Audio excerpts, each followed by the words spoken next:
Good morning from Tawang. আজকে 30 তারিখ Tuesday. আমরা কাল তাওয়াংয়ে এসে গেছি। আজকে তাওয়াং সাইট সিন আছে, তাই রিল্যাক্সে আছি। আজকে বেশি চাপ নেই। চা খাচ্ছি, ব্রেকফাস্ট করব, এরপর আস্তে ধীরে বেরোবো। সকাল সকাল শ্যাম্পু করে রেডি। মানে এত রোদ্দুর লাগছে, ভালো লাগছে। তাওয়াং মনেস্ট্রির মেন গেট, এটা দিয়েই ঢুকতে হবে। ভারতের সবথেকে বড় মনেস্ট্রি তাওয়াং মনেস্ট্রি। 400 বছরের পুরনো এই মনেস্ট্রি। এটা 1680 খ্রিস্টাব্দে প্রথম প্রতিষ্ঠা হয়। তারপরে 2002 সালে এটার রিনোভেশন হয়। মনেস্ট্রির শুরুতেই আছে একটা বিশাল বড় প্রেয়ার বেল। অলওয়েজ ক্লকওয়াইজ ঘোরাতে হয়। তবে চলো ভেতরে যাই, মনেস্ট্রি দেখাই কি আছে। এটা বিশাল বড়। এইদিকে পার্কিং এরিয়া আছে, সব ছোট গাড়ি ট্রাভেলার বাদ দিয়ে এখানে সব গাড়ি এইখানে পার্কিং করা যায়। 30 টাকা করে নিয়েছে পার্সোনাল ভেহিকেল, ট্রাভেলারের 50 টাকা।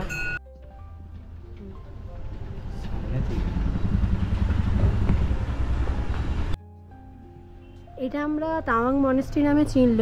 এর অ্যাকচুয়াল নাম তাওয়াং গাদিন নামগিয়াল লাতসে।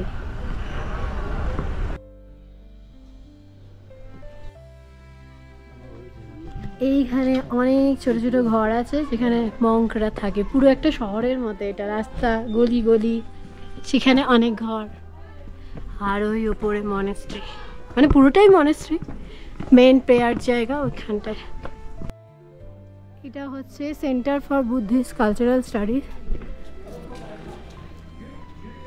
এইখান থেকে তাওয়াং শহরটাকে দারুণ লাগে।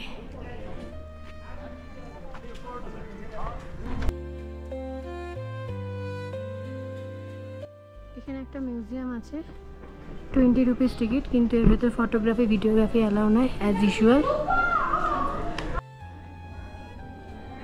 মনেস্ট্রির ভেতরের কাজ অসম্ভব সুন্দর এবং সূক্ষ্ম সূক্ষ্ম কাজ করা আছে।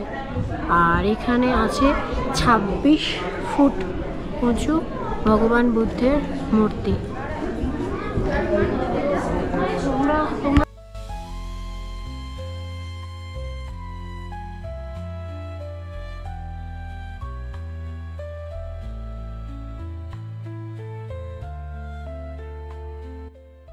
মনেস্ট্রিতে এখানে চা জলের ব্যবস্থা আছে। ঘুরে গিয়ে টায়ার্ড হয়ে গেলে এখানে চা খেতে পারেন। চাটা জাস্ট অসাধারণ, অসাধারণ চায়ের টেস্টটা। এই যে পুরো তাওয়াং শহর।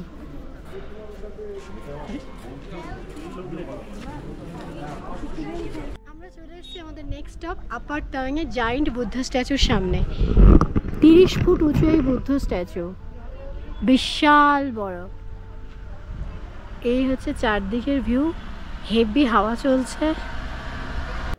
তাওয়াং শহরের কেন্দ্রস্থলে গভর্নমেন্ট সার্কিট হাউসের পাশেই রয়েছে এই বিশাল বুদ্ধ মূর্তি। এখানে পরিবেশটা এত সুন্দর যে মন জুড়িয়ে যায়। এই মন্দিরের ভেতর বুদ্ধের জীবনের বিভিন্ন কাহিনী, জাতকের বিভিন্ন গল্প, বুদ্ধের জন্ম সমস্ত কিছুই ফুটিয়ে তোলা হয়েছে খুব সুন্দরভাবে। এই জায়েন্ট বুদ্ধ স্ট্যাচুর পেছন দিকে অপোজিটে বুদ্ধ কি রসইবার একটা রেস্টুরেন্ট আছে, যেখানে সকাল 10টা থেকে দুপুর 2টো অবধি টি আর 12:30 থেকে 2টো অবধি লাঞ্চ দেওয়া হয় ফ্রিতে, সেলফ সার্ভিস। এখানে এই যে আরেকজন খাচ্ছে ভাত, ডাল, বাঁধাকপির তরকারি আর বেগুন ভর্তা, ছোলার ডালের তরকারি। আর সেলফ সার্ভিস খাওয়ার পর ওখানে কল আছে, ওখানে প্লেট ধুয়ে রেখে দিতে হয়।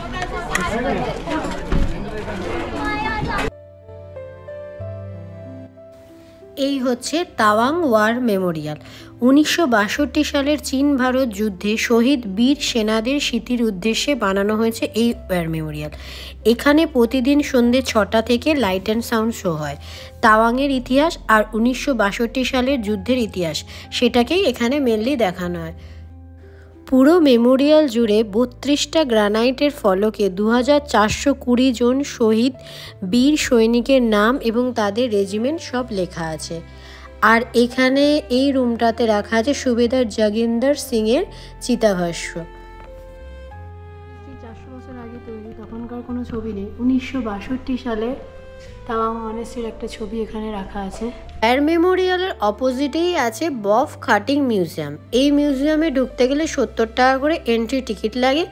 আর মানডে বাদে যে কোনো দিন সকাল 10টা থেকে সন্ধ্যে 6টা অবধি এই মিউজিয়াম খোলা থাকে। এই মিউজিয়ামের ভেতরে বিভিন্ন জায়গার প্রদেশের মাটি রাখা আছে। তার মধ্যে ওয়েস্ট বেঙ্গলের মঙ্গল পাণ্ডে পার্কের মাটি আছে, আর ত্রিপুরার খোয়াই ডিস্ট্রিক্টের মাটি আছে। অরুণাচল প্রদেশ যে ইন্ডিয়ার আন্ডারে এসেছিল তার পেছনে মেজর বব কাটিংয়ের প্রচুর অবদান আছে। এইখানেই লাইট অ্যান্ড সাউন্ড শো হয়। এখন কালচারাল শোটা বন্ধ আছে, অনলি 1962 ওয়ার নিয়ে যে শোটা সেটাই চলছে, কিন্তু টিকিট সব ফুল। আমাদের হয়তো কালকে দেখা হবে। আজ আমাদের সাইট সিন কমপ্লিট। হালকা হালকা বৃষ্টি পড়ছে। আমরা এবার ফিরে যাচ্ছি হোটেলের দিকে। আবার কালকে দেখা হবে। চলো টাটা।